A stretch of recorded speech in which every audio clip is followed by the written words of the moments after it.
नमस्कार बच्चों। आज हम वेक्टर को आगे बढ़ाएंगे और वेक्टर में कुछ और भी इम्पोर्टेंट चीज़ सीखेंगे। अगर आप रेगुलर वीडियो देख रहे हैं तो आप लोग ये समझिए कि आपके पास बहुत अच्छा अनुभव आने वाला है और बहुत अच्छे अच्छे क्वेश्चंस को आप लोग बिना रुके सवाल सॉल्व करने वाले हैं। तो चलिए आज आप लोगों को सिखाते हैं to find a position vector. हम लोगों को एक स्थिति सदिश निकालना होगा। बिंदु नाम दे देंगे उसका भाई सी। कह रहे divides the line segment A B एक रेखाखंड होगा जिसको एम अनुपात एन के अनुपात में डिवाइड करेगा। तो चलिए जरा हम लोग सबसे पहले काम करते हैं, एक रेखाखंड लेते हैं और समझना इसको हम लोग धीरे धीरे स्टार्ट करते हैं। मान लेते हैं आपके पास एक रेखाखंड ये दिया गया, ठीक। और इसका नाम चूंकि हम लोगों ने ए बी लिया है तो हम लोग इसका नाम डाल लेंगे कि ये ए बी है, ठीक है। इस प्रकार से हम लोगों ने इसका नाम डाल लिया कि ये ए बी है। ए है यहाँ पर और बी है यहाँ पर। और इसी पर बच्चों एक पॉइंट है सी, और इसी का पोजीशन वेक्टर निकालना है, स्थिति सदिश निकालना है। और आप लोगों को ये बता दें कि बिंदु की स्थिति को बताने वाला सदिश स्थित सदिश होता है, और बिंदु की स्थिति बताई जाएगी तो उसके लिए एक मूल बिंदु होना जरूरी है। तो मान लेते हैं यहाँ पर आपको ये मूल बिंदु दिया गया है। अब इसमें से बच्चों हम लोग एक काम करेंगे कि पोजीशन वेक्टर कुछ ले लेते हैं। जैसे ए का पोजीशन वेक्टर है, ये आप लोगों को मालूम है। 1 मिनट, सॉरी, इसमें दो दो वेक्टर देखिए बना दिया। तो यहाँ से आप लोगों को पोजीशन वेक्टर ए का मालूम है, इसको हम लोग ओ ए कहेंगे और कोई वेक्टर ले लेंगे। और इसी प्रकार से आप लोगों को बी का भी पोजीशन वेक्टर हम लोगों को मालूम है, दिया गया है। जो रेखाखंड को इसको अनुपात में बांटता है, तो ये आप लोग सबसे पहले इतना तैयार कर लेंगे कि पोजीशन वेक्टर हम लोगों को किसके किसके मालूम है, कौन कौन से पोजीशन वेक्टर दिए गए। तो हम लोग मान लेते हैं कि पोजीशन वेक्टर जो ए का है इसको हम लोग बच्चों ओ ए से लिखेंगे। तो ओ ए बराबर माना वेक्टर ए है, और ओ बी बराबर मान लेते हैं हम लोगों को वेक्टर बी, ठीक है ना। ये बी दिया गया है, अर्थात ये वाला वेक्टर जो ए देख रहे हैं वेक्टर ए होगा, और ये वाला वेक्टर जो आप देख रहे हैं ये वेक्टर बी होगा। अब हमारा टारगेट है कि ये जो सी वेक्टर है इसको निकाला जाए, ठीक है ना। अर्थात ये मूल बिंदु है जो ओ है, हमने यहाँ पर लिया है, और इससे ये मिलाने वाला जो ये वेक्टर है इस ओ सी वेक्टर को फाइंड किया जाए। तो अपना ये टारगेट है ओ सी वेक्टर फाइंड करना। ओ सी हम लोग कैसे निकालेंगे, लेकिन यहाँ पर आपको कह रहे हैं कि ए सी और सी भी मान लेते हैं, एम अनुपात एन का अनुपात दिया गया है।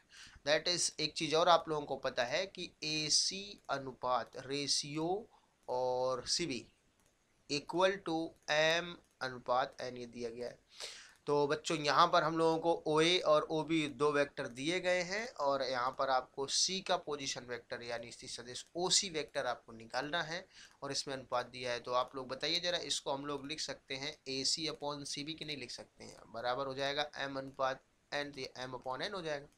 अब क्रॉस प्रोडक्ट करना तो भाई सब लोग जानते होंगे, इसमें कोई बड़ी बात है नहीं, करनी गुणा जिसको कहते हैं। तो जाएगा N A C equal to M C B, ये आ जाएगा। इसमें कोई प्रॉब्लम नहीं होगी, अभी तक कोई प्रॉब्लम नहीं होगी। लेकिन यहाँ पर बच्चों एक लॉजिक लगाया जाएगा, देखिए जरा। अगर मैं एक काम करूं कि ए सी की डायरेक्शन को इस साइड को ले लूं, ठीक है ना, और सी बी की भी डायरेक्शन को मैं इस साइड को कर देता हूँ, तो मतलब क्या हो जाएगा, ए सी और सी बी की डायरेक्शन सेम हो जाएगी और ये चीज़ बराबर है। तो इसका मतलब है बच्चों कि हम लोग इसको लिख सकते हैं एन ए सी, ये कोलिनियर वेक्टर हो जाएंगे। याद करिए पहले वाले वीडियोज में आपको संरेख सदिश पढ़ाया गया था, एक ही रेखा पर है। अब इस प्रकार से ये इक्वल भी हो रहे हैं, तो इसका मतलब ये दोनों वेक्टर भी इक्वल हो जाएंगे, अर्थात एम सी बी वेक्टर के इक्वल हो जाएगा। यही इसका लॉजिक है।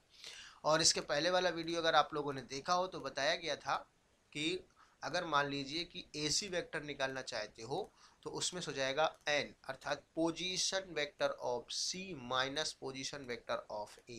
ये फार्मूला आप लोगों को जनरेट कराया गया था, जिसने नहीं देखा है तो पहले वाला वीडियो जरूर देख लें। तो ये हो जाएगा vector O B minus vector O C, अर्थात position vector of B minus position vector of C, इस तरह से निकल आएगा।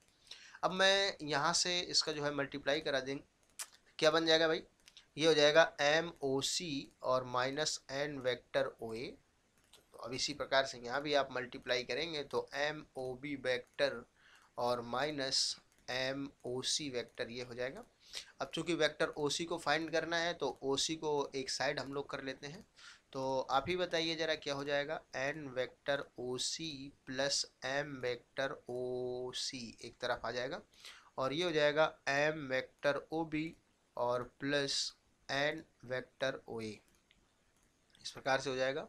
और यहाँ से ओ सी वेक्टर अगर कॉमन लिया जाए तो कितना बनेगा, एन प्लस एम, और इसके बाद ये हो जाएगा एम वेक्टर ओ बी और प्लस एन वेक्टर ओ ए, ये आ जाएगा।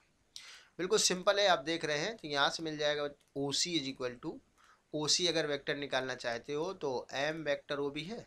पहले मैं एक काम करती हूँ, यहाँ से एम वाली चीज़ को पहले, यानी एम वेक्टर ओ बी किसी को भी पहले लिखें, और प्लस एन वेक्टर ओ ए और अपॉन एम प्लस एन।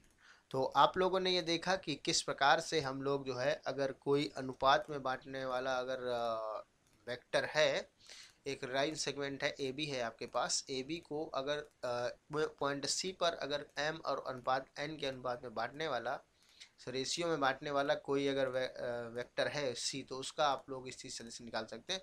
अर्थात ओ ए मालूम हो, देखिए मूल बिंदु से ए तक यानी पोजीशन वेक्टर ऑफ ए, ओ ए मालूम है, इसी प्रकार ओ बी मालूम है, तब आप ओ सी निकालेंगे। लेकिन सी का लक्षण क्या होगा, सी का नेचर होगा एम और एन के अनुपात में डिवाइड करेगा इस ए बी को, तब आप लोग ये जो है निकाल सकते हैं। इस प्रकार से हम लोगों ने एक फार्मूला ये जनरेट कर लिया है, और ये जो फार्मूला है बहुत सारे क्वेश्चंस में आप लोगों को मिलेगा, जहाँ भी रेशियो को, जैसे मीडियन है, माध्यिकाएँ 2:1 के अनुपात में बांटती है, तो इस प्रकार से ये आप लोगों को फार्मूला यूज करना पड़ेगा। तो फार्मूला कैसे याद करेंगे, फार्मूला याद करने का सिंपल सा एक तरीका है कि आपको ये चाहिए ओ सी, तो पहले आप लोग क्या करेंगे, अगर ये एम लेंगे तो वेक्टर आपको ये ओ बी लेना पड़ेगा, और इसके बाद अगर ये फिर एन ले रहे हैं तो फिर आपको वेक्टर ओ ए लेना पड़ेगा। इस प्रकार से आप लोग जो है इस फार्मूला, और अपॉन में तो ये एम प्लस एन होता है, ये सेम उसी प्रकार से फार्मूला होता है जो आप लोग एम अनुपात एन के जो रेखाखंड में बांटते, उसमें कोऑर्डिनेट ज्योमेट्री में M X one plus N N X two upon, इस तरह से वही फार्मूला है। इसको भी नाम हम लोग सेक्शन फार्मूला दिया करते हैं। तो ये वेक्टर में सेक्शन फार्मूला है, और आगे चल करके आप लोगों को हम ये बता भी देंगे कि देखिए जरा इसमें और उसमें कोई अंतर नहीं है, तो इसको नाम भी सेक्शन फार्मूला कहते हैं, सेक्शन फार्मूला। तो अब हम लोग एक काम करते हैं कि जैसे यही वाला है, अगर ये पॉइंट सी क्या बन जाए, ए बी का मिड पॉइंट बन जाए, तब ये क्या हो जाएगा, तब हम लोग इस पर और चर्चा कर लेते हैं। और देखिए जरा इसमें अगर ये मिड पॉइंट बनेगा, माना कि हमारे पास एक कोई वेक्टर दिया गया है बच्चों, इस प्रकार से एक वेक्टर है, वेक्टर नहीं, रेखाखंड है, लाइन सेगमेंट है, इसका नाम हम लोग ए बी डाल देते हैं, ठीक है ना।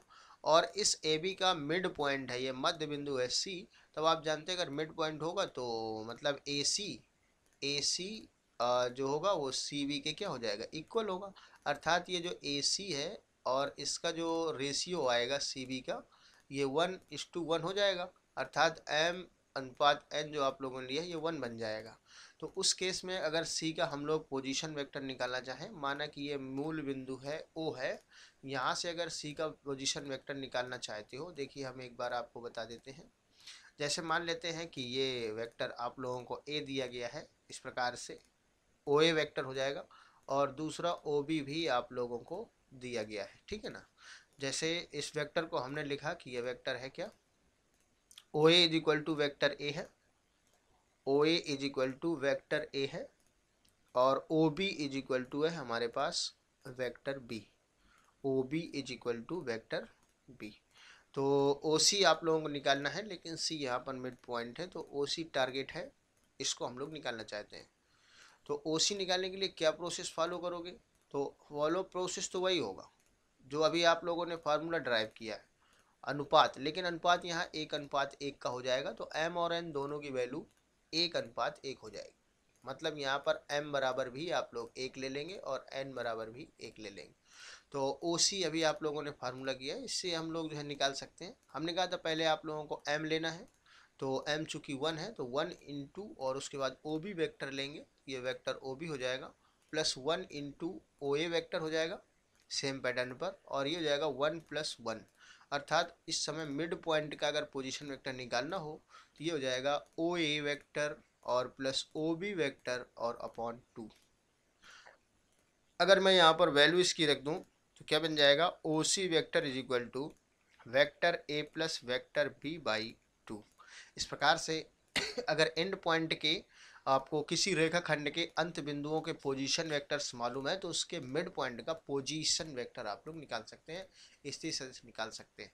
तो ये बहुत ही अच्छे कॉन्सेप्ट हैं। और अब हम लोग इसके नेक्स्ट वीडियो जो आएंगे उसमें हम लोग जो है क्वेश्चन पर चर्चा करेंगे।